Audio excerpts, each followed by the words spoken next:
প্রিয়া, আজকে আমরা হিজিমর সাহেব বাড়ির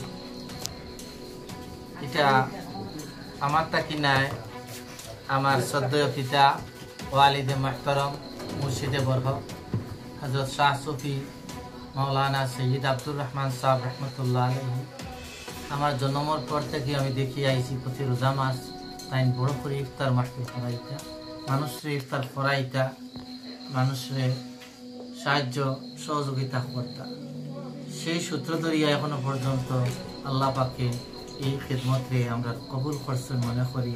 তাই এখনো আমরা আজকে এই মাহফিলে করিয়া মানুষের উপস্থিতি দিই এবং যা অসিয়ত অনুযায়ী মানুষের ইফতার করাইয়া আল্লাহ শুকরিয়া আদায় করিয়ার এবং দিলের মধ্যে ভালো লাগে, খুশ লাগে যে মানুষকে ইফতার করাইতাম পারছি, মেহমানদারি করতাম পারছি, এর কারণে দিলের মধ্যে একটা খুশি লাগে।